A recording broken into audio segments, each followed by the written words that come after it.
ಚಿಕ್ಕಬಳ್ಳಾಪುರ ಜಿಲ್ಲೆಯಲ್ಲಿ ಗೃಹ ಬಳಕೆ ಗ್ಯಾಸ್ ಸಿಲಿಂಡರ್ಗಳನ್ನು ವಾಣಿಜ್ಯ ಬಳಕೆಗೆ ಬಳಸಲಾಗುತ್ತಿದೆ ಎಂಬ ಮಾಹಿತಿ ಮೇರೆಗೆ ಅಧಿಕಾರಿಗಳು ವ್ಯಾಪಕ ತಪಾಸಣೆ ನಡೆಸಿದ್ದಾರೆ.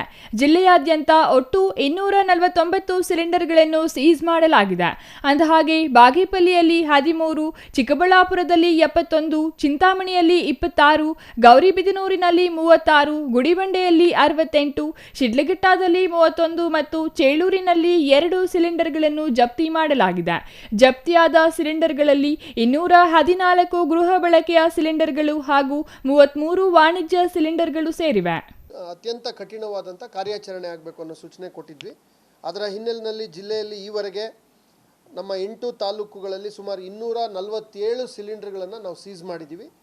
ಅದರಲ್ಲಿ ಬಾಗೇಪಲ್ಲಿನಲ್ಲಿ 13 ಸಿಲಿಂಡರ್, ಚಿಕ್ಕಬಳ್ಳಾಪುರದಲ್ಲಿ 71 ಸಿಲಿಂಡರ್ಗಳು, ಚಿಂತಾಮಣಿನಲ್ಲಿ 26 ಸಿಲಿಂಡರ್, ಗೌರಿಬಿದನೂರಲ್ಲಿ 36 ಸಿಲಿಂಡರ್, ಗುಡಿಬಂಡೆಯಲ್ಲಿ 68 ಸಿಲಿಂಡರ್, ಶಿಡ್ಲಘಟ್ಟದಲ್ಲಿ 31 ಸಿಲಿಂಡರ್, ಚೇಳೂರಿನಲ್ಲಿ 2 ಸಿಲಿಂಡರ್ ಸೀಸ್ ಮಾಡಿದ್ದೀವಿ. ಮಂಚೇನಹಳ್ಳಿ ಹೊಸದಾಗಿ ಆಗಿರತಕ್ಕಂಥ ಒಂದು ತಾಲೂಕಿದೆ, ಅಲ್ಲಿ ಇನ್ನೂ ಯಾವುದು ಸಿಲಿಂಡರ್ಗಳು ಸೀಸ್ ಆಗಿಲ್ಲ. ಹೀಗೆ ಒಟ್ಟಾರೆ 214 ಡೊಮೆಸ್ಟಿಕ್ ಸಿಲಿಂಡರ್ಗಳು, 33 ಕಮರ್ಷಿಯಲ್ ಸಿಲಿಂಡರ್ಗಳು, 247 ಸಿಲಿಂಡರ್ಗಳು ಒಟ್ಟು ಸೀಸ್ ಮಾಡಿದ್ದೀವಿ. ನೋಡಿ, ಇದರಲ್ಲಿ 214 ಡೊಮೆಸ್ಟಿಕ್ ಸಿಲಿಂಡರ್ ಏನು ಸೀಸ್ ಮಾಡಿದ್ದೀವಿ, ಆ ಎಲ್ಲ ಸಿಲಿಂಡರ್ಗಳು ಕೂಡ ವಾಣಿಜ್ಯ ಉದ್ದೇಶಕ್ಕೆ ಬಳಕೆ ಆಗ್ತಿದ್ದದ್ದು ಅಂತೇಳಿ ಸೀಸ್ ಮಾಡಿರುವಂಥದ್ದು. ಸೊ ಹಂಗಾಗಿ ಯಾರೇ ವಾಣಿಜ್ಯ ಉದ್ದೇಶಗಳಿಗೆ ಗೃಹ ಬಳಕೆ ಸಿಲಿಂಡ್ರನ್ನು ಬಳಸಿದ್ರೆ, ನಾನಾಗಲೇ ಹೇಳಿದಂತೆ ಶಾಶ್ವತವಾಗಿ ಅವರ ಸಿಲಿಂಡರ್ ಮಂಜೂರಾತಿ ಏನಿದೆ, ಸ್ಯಾಂಕ್ಷನ್ ಏನಿದೆ, ಅದು ವಜಾ ಆಗುತ್ತೆ.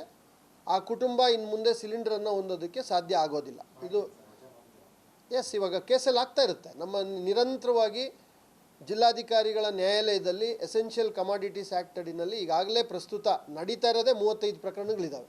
ಆ ಎಲ್ಲ ಪ್ರಕರಣಗಳಲ್ಲಿ ವಾಣಿಜ್ಯ ಉದ್ದೇಶಗಳಿಗೆ ಬಳಕೆ ಆದರೆ ಅದನ್ನು ವಜಾ ಮಾಡ್ತೀವಿ, ಕ್ಯಾನ್ಸಲ್ ಮಾಡ್ತೀವಿ. ಸೊ ಈ ಪ್ರಕರಣಗಳು ಕೂಡ ಈಗ ಸೀಸ್ ಮಾಡಿದ್ದಾರೆ, ಕೇಸ್ ರಿಪೋರ್ಟ್ ಮಾಡಿದ್ದಾರೆ, ಈ ವಿಚಾರಣೆ ಸ್ಟಾರ್ಟ್ ಮಾಡ್ತೀವಿ.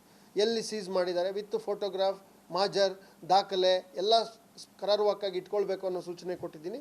ಅಂಥ ಎಲ್ಲ ಪ್ರಕರಣಗಳ ಮೇಲೆ ನಿರ್ದಾಕ್ಷಿಣ್ಯವಾಗಿ ಕ್ರಮ ತಗೊಳ್ತೀವಿ. ಅಧಿಕಾರಿಗಳಿಗೂ ಕೂಡ ದಿನಂಪ್ರತಿ ಕಾರ್ಯಾಚರಣೆ ಮಾಡಬೇಕು. ಮತ್ತು ಪ್ರತಿ ತಾಲೂಕಿನಲ್ಲಿ ವಿಲೇಜ್ ಅಕೌಂಟೆಂಟ್ಸು, RIಗಳ ಒಂದು ಸ್ಕ್ವಾಡನ್ನು ಕೂಡ ಸಿದ್ಧ ಮಾಡ್ಕೊಂಡಿದ್ದೀವಿ. ಪ್ರತಿ ತಾಲೂಕುಗಳಲ್ಲಿ 1-2 ಸ್ಕ್ವಾಡ್ಗಳಿದ್ದಾವೆ. ಆ ಸ್ಕ್ವಾಡ್ಗಳು ಅನಿರೀಕ್ಷಿತವಾಗಿ ಯಾವುದೇ ಹೋಟೆಲ್ಗಳಾಗಲಿ, ಯಾವುದೇ ಖಾಸಗಿ ಮದುವೆ ಛತ್ರಗಳು, ಇನ್ನೊಂದು ಮತ್ತೊಂದು ಇಂಥ ಕಡೆಗಳೆಲ್ಲ ಅನಿರೀಕ್ಷಿತವಾಗಿ ಭೇಟಿ ಕೊಡ್ತಾರೆ. ಅಂಥ ಸಂದರ್ಭಗಳಲ್ಲಿ ಈ ಡೈವರ್ಷನ್ಗಳು ಕಂಡುಬಂದರೆ, ಉಲ್ಲಂಘನೆ ಕಂಡುಬಂದರೆ ನಿರ್ದಾಕ್ಷಿಣ್ಯವಾಗಿ ಕ್ರಮಗಳನ್ನು ತೆಗೆದುಕೊಳ್ತಾರೆ. ಸೊ ಈ ಥರ ಇದೆ. ಅದೇ ರೀತಿ ಈ ಕಮರ್ಷಿಯಲ್ ಸಿಲಿಂಡರ್ಗಳು, ನಾವು ಕಮರ್ಷಿಯಲ್ ಸಿಲಿಂಡರ್ಗಳನ್ನ ಸುಮಾರು 33 ಸಿಲಿಂಡರ್ನ ಕಮರ್ಷಿಯಲ್ದು ಸೀಸ್ ಮಾಡಿದ್ದೀವಿ. ಕಮರ್ಷಿಯಲ್ದು ಯಾಕೆ ಸೀಸ್ ಮಾಡಿದ್ದೀವಿ ಅಂತಂದರೆ, ಖಾಲಿ ಆದಮೇಲೆ ಅವ್ರು ಇಟ್ಕೊಳ್ಳೋಕೆ ಬರೋದಿಲ್ಲ. ಈಗೇನಾಗುತ್ತೆ, ಖಾಲಿ ಸಿಲಿಂಡರ್ಗಳನ್ನು ಇಟ್ಕೊಳ್ಳೋ ಅಂಥದ್ದು, ಅವುಗಳನ್ನು ಇಟ್ಕೊಂಡಷ್ಟು ಗೃಹ ಬಳಕೆ ಸಿಲಿಂಡರನ್ನ ಬಳಸಿ ಗ್ಯಾಸ್ ರೀಫಿಲ್ ಮಾಡ್ಕೊಂತಕ್ಕಂಥದ್ದು, ರೀಫಿಲ್ ಮಾಡಿ ಮತ್ತೆ ಅದನ್ನು ನಮಗೆ ನೋಡೋಕ್ಕೆ ಹೋದರೆ ಕಮರ್ಷಿಯಲ್ ಥರ ಕಾಣ್ತಾ ಇರುತ್ತೆ. ಬಟ್ ಏಜೆನ್ಸಿಯಿಂದ ಅವರು ತಗೊಳ್ಳಲ್ಲ, ಅವರೇ ಹೊರಗಡೆ ಇದರಿಂದ ಕಾಳಸಂತೆಯಲ್ಲಿ ರೀಸೈಕಲ್ ಮಾಡ್ಕೊಳ್ತಾ ಇರ್ತಾರೆ. ಅವಾಗೇನಾಗುತ್ತೆ, ನಮಗೆ ಡೊಮೆಸ್ಟಿಕ್ ಸಿಲಿಂಡರ್ಗಳು ಸಿಗದಂಥ ಒತ್ತಡ ಜಾಸ್ತಿ ಆಗುತ್ತೆ. ಇನ್ನು ಗೃಹ ಬಳಕೆಯ ಸಿಲಿಂಡರ್ಗಳನ್ನು ವಾಣಿಜ್ಯ ಉದ್ದೇಶಕ್ಕೆ ಬಳಸುವುದು ಕಾನೂನು ಬಾಹಿರ. ಇಂತಹ ಕೃತ್ಯಗಳಲ್ಲಿ ತೊಡಗಿದವರ ವಿರುದ್ಧ ಕಠಿಣ ಕ್ರಮ ಕೈಗೊಳ್ಳಲಾಗುತ್ತದೆ. ಅಗತ್ಯವಿದ್ದರೆ ಸಿಲಿಂಡರ್ ಮಂಜೂರಾತಿಯನ್ನು ಶಾಶ್ವತವಾಗಿ ರದ್ದುಗೊಳಿಸಲಾಗುತ್ತದೆ ಎಂದು ಜಿಲ್ಲಾಧಿಕಾರಿ ಜಿ. ಪ್ರಭು ಎಚ್ಚರಿಕೆ ನೀಡಿದರು.